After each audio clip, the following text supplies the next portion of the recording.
In 1990, a tourist's horse tripped over a wall at Giza that no one knew existed. The legend says 100,000 slaves built the Great Pyramid. What that stumble uncovered helped bury a story the world had believed for 2,000 years.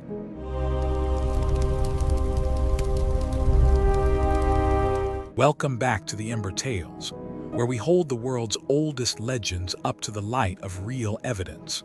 Tonight, the most famous buildings on Earth and the people history forgot. The Great Pyramid of Giza is the last surviving wonder of the ancient world. For nearly 4,000 years, nothing humans built stood taller. It held the title of the tallest building on Earth until the cathedrals of medieval Europe.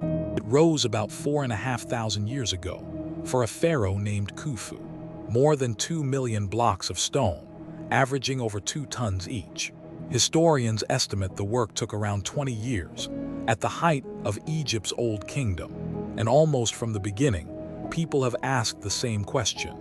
Who could possibly have built this? The oldest answer comes from the Greek historian Herodotus, who visited Egypt around 2,000 years after the pyramid was finished. He wrote that 100,000 men had been forced to labor in shifts, 3 months at a time, for a cruel king. Later retellings turned them into slaves and added the whips. He had heard his numbers from local guides, 2,000 years removed from the truth, and he wrote them down as fact. Hollywood loved it. Paintings repeated it. Whole generations grew up certain that the pyramids were built on misery and chains. And in the modern age, a stranger idea arrived. The blocks were too heavy, the angles too perfect, the scale too vast. Surely, some said, no ancient human could have done this at all. Slaves or aliens, chains or flying saucers. For generations, those were the two most popular answers.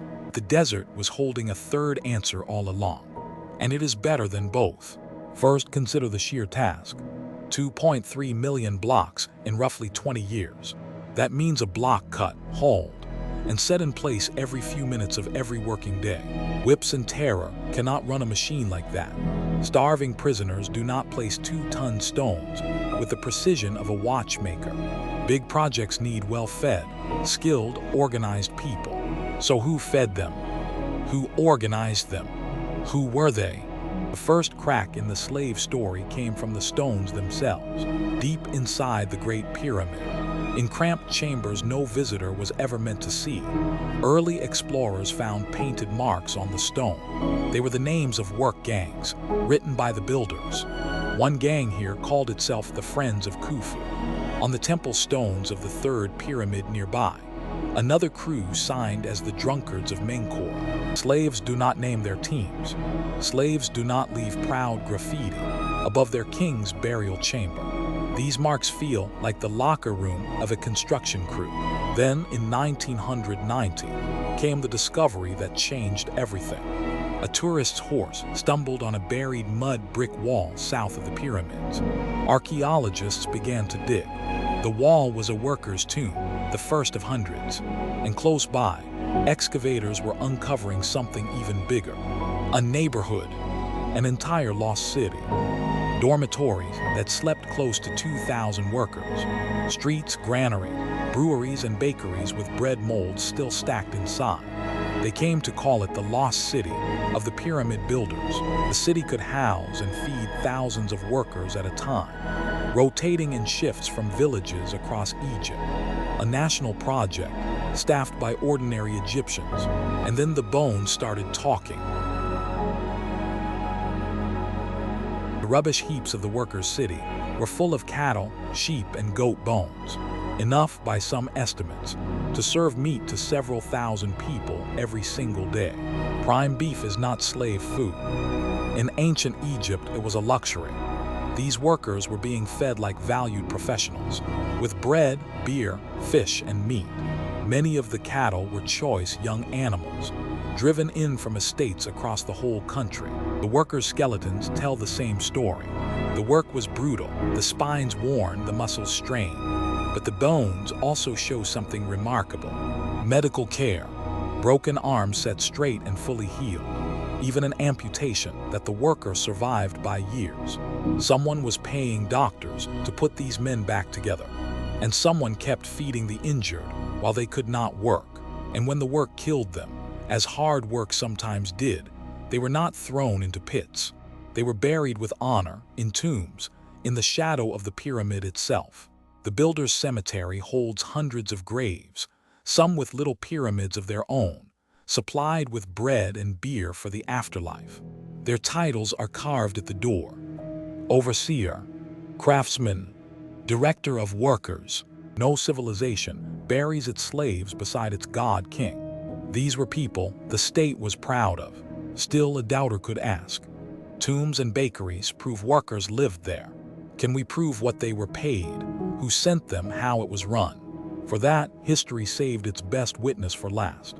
In 2013, archaeologists exploring caves at an old Red Sea harbor found bundles of papyrus, 4,500 years old, the oldest papyrus documents ever discovered. They had lain sealed in the caves of Wadi al-Jarf since the reign of Khufu himself. Among them was the logbook of a man named Murrah, a boat captain, a working diary week by week from the king's final years. Murrah writes how his crew of 40 sailors ferried limestone blocks across the Nile to the pyramid site, trip after trip. He records his deliveries, his schedule, and the rations his men received from the state. His boats carried the bright white casing stones from the quarries of Tura. Red beer, grain, meat. Signed, dated, accounted. It is, quite literally, the paperwork of the pyramid. A foreman's gang marks. A worker's city. Healed bones. Honored tombs. And a captain's logbook. Piece by piece, the evidence agrees. The Great Pyramid was built by tens of thousands of ordinary Egyptians. Farmers in the flood season, full-time craftsmen, bakers, brewers, doctors, and clerks, paid in food, housed by the state and proud of it.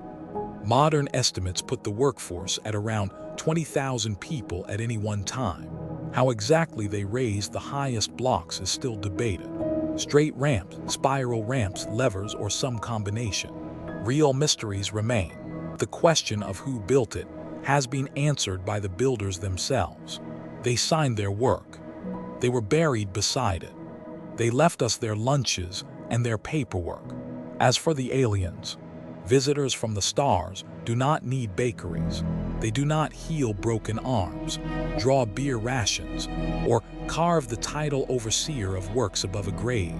The truth is bigger than the legend. 4,500 years ago, without iron, without wheels for hauling, without machines, human beings organized themselves into something that still touches the sky. The legend says they were slaves. The evidence says they were neighbors, professionals, and patriots, and that their king fed them beef and beer. The next time someone tells you no human could have built the pyramids, remember the drunkards of Menkaure and the captain who wrote it all down. So what do you think? Which detail surprised you most? The beef, the tombs, or the 4,500-year-old diary? And what legend should we put to the test next? Tell us in the comments below.